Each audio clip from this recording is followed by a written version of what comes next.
Hello everyone, welcome to जनित IAS.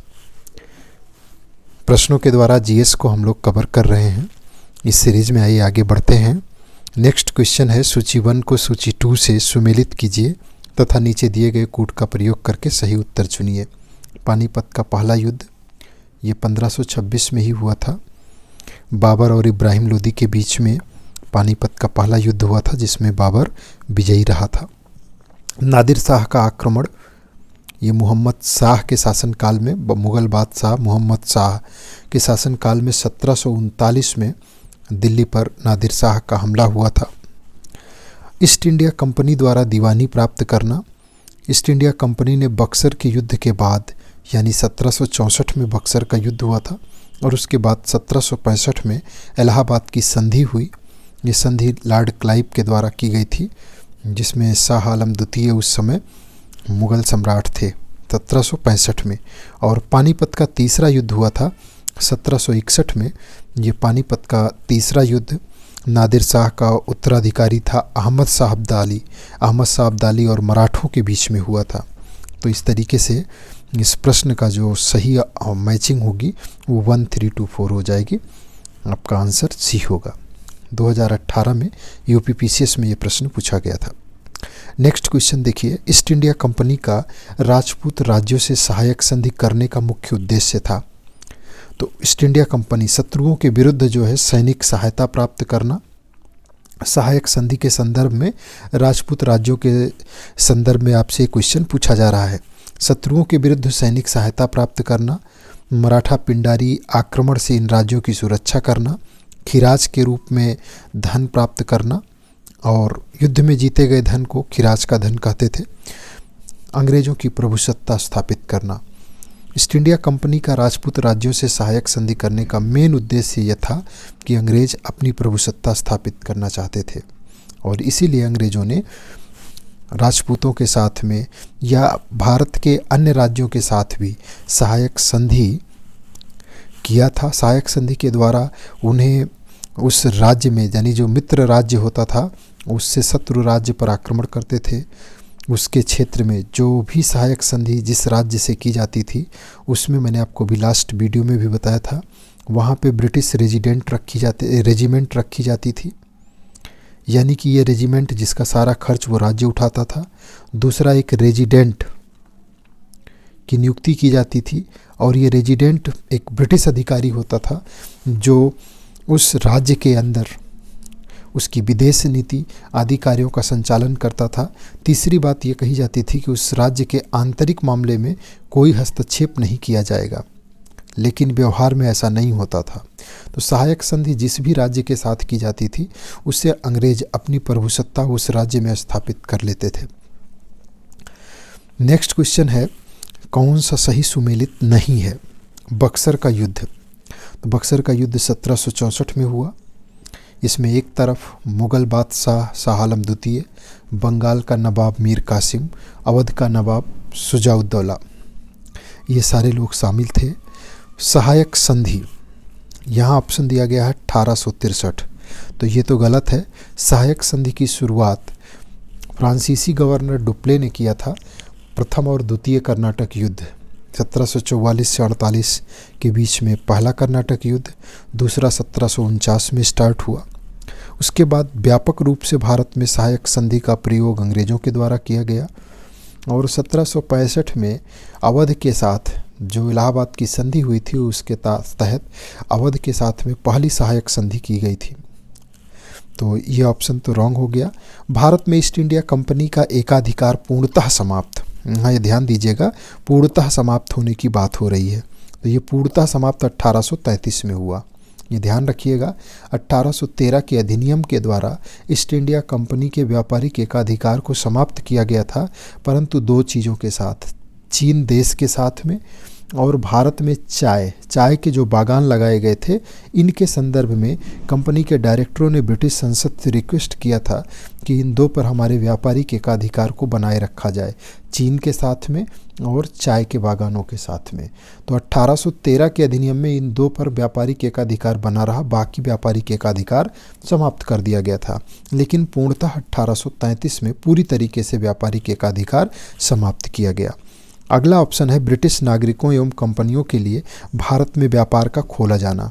तो बिल्कुल 1813 में जब ईस्ट इंडिया कंपनी का व्यापारिक एकाधिकार समाप्त किया गया चीन और चाय को छोड़ करके, तो ब्रिटिश नागरिक और अन्य कंपनियों के लिए भारत में व्यापार खोल दिया गया, क्योंकि व्यापारिक एकाधिकार ईस्ट इंडिया कंपनी का जब तक था तब तक व्यापार करने की अनुमति सिर्फ इसे ही थी और किसी अन्य को नहीं थी। तो यहाँ आपका आंसर क्या हो जाएगा, वो बी, जो कि रॉन्ग है। 1863 ऐसा कोई ऑप्शन नहीं। नेक्स्ट देखिए, यहाँ भी आपको सूची 1 से सूची को सुमेलित करना है 2 से। पहला ऑप्शन दिया गया है लॉर्ड कॉर्नवालिस अस्थाई बंदोबस्ती योजना, बिल्कुल सही है। 1793 में अस्थाई बंदोबस्ती योजना लॉर्ड कॉर्नवालिस के द्वारा स्टार्ट की गई और इसका मेन उद्देश्य अस्थाई बंदोबस्ती योजना का था कि ईस्ट इंडिया कंपनी के लिए, यानी कि जो उस समय सरकार के रूप में काम कर रही थी, उसकी निश्चित आय की प्राप्ति हो, यही उसका उद्देश्य था। क्योंकि उससे पहले वारेन हेस्टिंग्स ने भू राजस्व व्यवस्था के लिए फार्मिंग सिस्टम अपनाया था, जिसमें हर साल ठेके पे दिया जाता था। ऊंची बोली लगाने वाले को ठेके पे साल भर के लिए वसूली, साल 2 साल 5 साल के लिए वसूली का प्रावधान किया जाता था, जिससे आय हमेशा फ्लक्चुएट करती थी, निश्चित आय की प्राप्ति नहीं हो पाती थी। इससे सरकार को दिक्कत होती थी कि वो कहीं युद्ध के लिए, निवेश के लिए, व्यापार में निवेश के लिए प्रॉब्लम होती थी। इसी को समाप्त करने के लिए लॉर्ड कॉर्नवालिस ने 1793 में अस्थाई बंदोबस्ती योजना लाया, जिसमें जमींदारों को भूमि से का क्षेत्र का स्वामी बना दिया गया और उनसे कहा गया कि आपको ये फिक्स इनकम, जिसको हमेशा के लिए फिक्स कर दिया गया था कि आय बढ़ने के बाद भी हम आपसे अधिक टैक्स नहीं लेंगे, जो आज टैक्स का रेट तय किया जा रहा है वो हमेशा के लिए रहेगा। अस्थाई बंदोबस्ती योजना शुरुआत में अंग्रेज़ों के लिए फ़ायदेमंद रही, फिर कुछ समय बीतने के बाद 1817-18 के बाद ऐसा लगा कि इसमें नुकसान हो गया है, क्योंकि अब उस क्षेत्र में आय बढ़ गई है और हमें तो पुराना निश्चित किया गया टैक्स ही मिल रहा है। तो अंग्रेज़ों ने फिर नई व्यवस्था रैयतवाड़ी, महालवाड़ी, ये भू राजस्व की व्यवस्था भारत के अन्य क्षेत्रों में अप्लाई किया। लेकिन बाद में अंग्रेज़ों को 1857 की क्रांति में इस अस्थाई बंदोबस्ती योजना का एक विशेष फ़ायदा मिला था। जो ये जमींदार थे, भू राजस्व जो अस्थाई बंदोबस्ती के जरिए जमींदार तैयार हुए थे, इन लोगों ने अंग्रेज़ों के लिए 1857 की क्रांति में पूरी तरह से सपोर्ट किया, गुप्तचर के रूप में, सैनिक सपोर्ट, अन्य तरीके के सपोर्ट, क्योंकि तब तक इनकी स्थिति बहुत मजबूत हो गई थी और ये किसी भी स्थिति में नहीं चाहते थे कि अंग्रेज़ भारत से जाएं, क्योंकि अंग्रेज़ों पर ही ये पूरी तरह डिपेंड थे, उन्हीं के द्वारा इन्हें जमींदारी दी गई थी। तो इन्होंने पूरा सपोर्ट किया था। तो इतिहासकार ये लिखते हैं कि बाद में अंग्रेज़ों को ये एहसास हुआ कि कॉर्नवालिस द्वारा शुरू की गई स्थायी बंदोबस्ती उनके लिए लॉन्ग टर्म में भी बहुत फ़ायदेमंद साबित हुआ। लॉर्ड वेलेजली सहायक संधि प्रणाली का इन्होंने व्यापक प्रयोग किया था और इनका कार्यकाल लॉर्ड वेलेजली का भारत में 1798 से लेकर के 1805 तक है और इस टाइम पीरियड में इन्होंने सहायक संधि प्रणाली के द्वारा अपने साम्राज्य के विस्तार पर विशेष फोकस किया था। ब्रिटिश साम्राज्य के संरक्षकों में से इसको एक माना जाता है। नेपोलियन का जब खतरा, फ्रांस से नेपोलियन तेज़ी से पूर्व की ओर बढ़ रहा था, मिस्र तक पहुंच गया था, भारत तक पहुंचना चाहता था, तो उस समय लॉर्ड वेलेजली को भेजा गया था। योग्य प्रशासक था और सेनापति भी योग्य सेनापति था।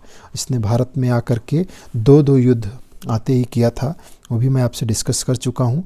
1799 में इसके द्वारा टीपू सुल्तान यानी आंग्ल मैसूर चौथा युद्ध और 1803 से लेकर के 1805 तक ये दूसरा आंग्ल मराठा युद्ध, ये 2 महत्वपूर्ण युद्ध लॉर्ड वेलेजली के द्वारा जीते जाते हैं, युद्ध किए जाते हैं, जिसमें तो 1799 में टीपू सुल्तान का अंत हो जाता है और आंग्ल मैसूर का चौथा युद्ध था समाप्त होता है। 1803 से 5 में द्वितीय आंग्ल मराठा युद्ध लॉर्ड वेलेजली के कार्यकाल में होता है, जिसमें मराठा परिसंघ काफ़ी बिखर जाता है, कमज़ोर हो जाता है। लॉर्ड वेलेजली ने सहायक संधि का प्रयोग किया था, बिल्कुल सही है। कॉर्नवालिस का अगर कार्यकाल देखा जाए तो ये 1786 से लेके 1793 तक इनका कार्यकाल है, भारत बंगाल के गवर्नर जनरल के रूप में। सर जॉन शोर, इनके समय में नेपाल युद्ध नहीं हुआ है। नेपाल युद्ध होता है 1814-15 में। ये उस समय वारेन हेस्टिंग्स नहीं, सिर्फ हेस्टिंग्स, जिसको लॉर्ड हेस्टिंग्स कहा जाता है, उसका कार्यकाल था। लॉर्ड हेस्टिंग्स का कार्यकाल भारत में, याद रखिएगा, 1813 से लेकर 1823 तक है। ये बंगाल के गवर्नर जनरल 1813 से 23 तक रहते हैं। इन्हीं के कार्यकाल में आंग्ल नेपाल युद्ध होता है 1814 से 15, और फिर उसके बाद 1815 में एक सुगौली की संधि होती है नेपाल के साथ में, सुगौली की संधि, और इसी संधि के तहत लगभग 1/3 हिस्सा नेपाल का भारत में मिला लिया जाता है। अभी हाल फिलहाल में नेपाल के जो प्रधानमंत्री थे, पूर्व प्रधानमंत्री केपी ओली, वो इसी सुगौली की संधि की चर्चा कर रहे थे, जिसके तहत भारत के उत्तराखंड के और आसपास के कई क्षेत्रों को अपना क्षेत्र बता रहे थे, और सुगौली की संधि को अस्वीकार कर रहे थे। अब सर जॉन शोर का कार्यकाल भारत में 1793 से लेकर के 1798 तक का है, लॉर्ड वेलेजली से पहले तक का, और कॉर्नवालिस के बाद सर जॉन शोर का टाइम पीरियड है। इनके समय में कोई युद्ध नहीं होता है, कोई महत्वपूर्ण युद्ध इनके द्वारा नहीं किया जाता है, ये ध्यान रखिएगा। और लॉर्ड हेस्टिंग्स ये तृतीय आंग्ल मराठा युद्ध कर रहे हैं, इनका 1817 से 1818 ये तीसरा आंग्ल मराठा युद्ध होता है। आंग्ल मराठा 3 युद्ध होते हैं, और इन 3 युद्धों में पूरी तरीके से मराठा शक्ति छिन्न भिन्न हो जाती है। तो 1818, 17, 18 ये तृतीय आंग्ल मराठा युद्ध था लॉर्ड हेस्टिंग्स के समय में। तो ये जो ऑप्शन आपका पूछा गया था सुमेलित नहीं है, तो वो सी है, सर जॉन शोर, इनके समय में आंग्ल नेपाल युद्ध नहीं हुआ था।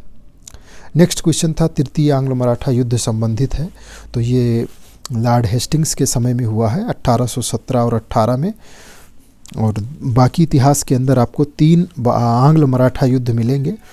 पहला वाला जो आंग्ल मराठा युद्ध है, दूसरा आंग्ल मराठा युद्ध है, और तीसरा आंग्ल मराठा युद्ध है। इसको आइए समझ लेते हैं। 1772 से लेकर के 1775 में स्टार्ट हुआ है, और 1782 तक ये वारेन हेस्टिंग्स के टाइम पीरियड में पहला आंग्ल मराठा युद्ध होता है।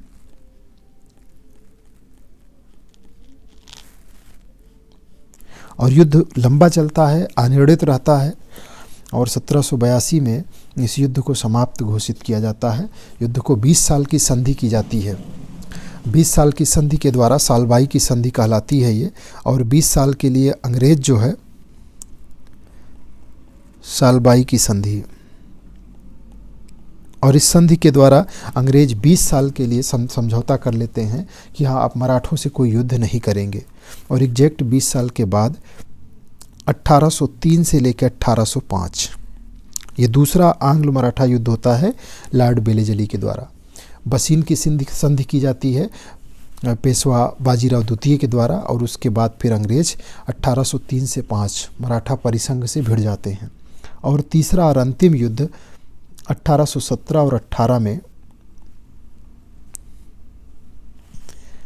लॉर्ड हेस्टिंग्स के कार्यकाल में होता है, और इस युद्ध में मराठा परिसंघ पूरी तरह से समाप्त होकर के कमज़ोर हो जाता है, पूरा बिखर जाता है। नेक्स्ट क्वेश्चन देखिए, अस्थाई बंदोबस्त किसके शासनकाल में प्रारंभ किया गया? ये व्यवस्था 1793 में लाई गई और कॉर्नवालिस के कार्यकाल में लाई गई, जिनका कार्यकाल 1786 से लेकर के 1793 का है। तो इन्होंने 1793 में बंगाल में अस्थाई बंदोबस्ती योजना प्रारंभ किया, जिसकी चर्चा अभी हम लोग कर चुके हैं।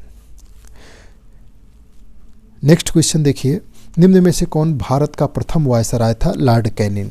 लॉर्ड कैनिंग जो है वो 1858 में, 1857 की क्रांति भी इन्हीं के समय में होती है, और इन्हें 1858 में भारत का पहला वायसराय बनने का सौभाग्य प्राप्त हुआ था। ब्रिटिश साम्राज्य में अवध का विलय किया गया 1856 में, और वो भी किसके आधार पर? कुशासन के आधार पर। कुशासन को आधार बना करके 1856 में अवध का विलय किया गया था। ये प्रश्न कई बार यूपीपीसीएस में पूछा गया है, और उस समय लॉर्ड डलहौजी की जो राज्यों को हड़पने की नीति थी, उसमें ये कहा कि जो सहायक संधि जिन राज्यों ने किया है लॉर्ड वेलेजली के समय में जो सहायक संधि हुई है 1798 से 1805, तो ये बात डलहौजी कह रहा है अपने कार्यकाल में 1848 से 1856 के बीच में कि जो लोगों ने उस समय सहायक संधि किया था आज उत्तराधिकार विहीन हो गए हैं, वो राज्यों को हम अपने में मिला लेंगे। लेकिन अवध के साथ ही ये शर्त उसकी मैच नहीं कर पा रही थी, क्योंकि अवध में उत्तराधिकारी बहुत अधिक थे। अवध ने 1765 में ही सहायक संधि पे हस्ताक्षर कर लिया था। तो नया आधार तैयार किया गया कुशासन का और उसके आधार पे अवध का विलय किया गया था। लॉर्ड डलहौजी द्वारा अवध का अंग्रेजी राज्य में विलय निम्न में से किस रीति से हुआ था? तो वही कुशासन या कुप्रशासन के आधार पर 1856 में अवध का लॉर्ड डलहौजी ने विलय किया था। और नेक्स्ट क्वेश्चन है 1802 में 31 दिसंबर 1802 को बसीन की संधि पर हस्ताक्षर किसके मध्य हुए थे? तो पेशवा बाजीराव द्वितीय था, जो उस समय होलकर ने इसके ऊपर हमला किया। सिंधिया और पेशवा दोनों की ज्वाइंट सेना को होलकर ने पूना में परास्त कर दिया था, जिससे डर करके भाग करके पेशवा बाजीराव द्वितीय अंग्रेज़ों के खेमे में पहुंच गया और उसने वहां पे बसीन की संधि किया। एक तरीके से ये सहायक संधि थी और इस पर उसने हस्ताक्षर किया। और उसके बाद फिर अंग्रेज़ों ने दूसरा आंग्ल मराठा युद्ध 1803 से 1805 स्टार्ट किया।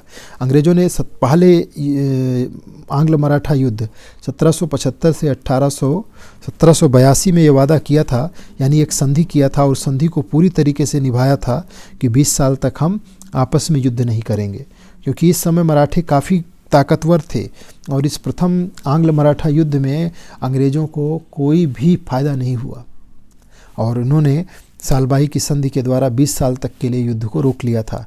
लेकिन दूसरी बार 20 साल कंप्लीट होते ही और इससे पहले वो 1799 में मैसूर को समाप्त कर चुके हैं, टीपू सुल्तान शहीद हो चुका है, तो इधर से फ्री हो जाते हैं और फिर मराठों के साथ दूसरा युद्ध 1803 से 1805 और अंतिम तीसरा अभी आपने देखा 1817 से 1818 और इसमें तीसरा युद्ध होता है अंग्रेज़ों का मराठों के साथ।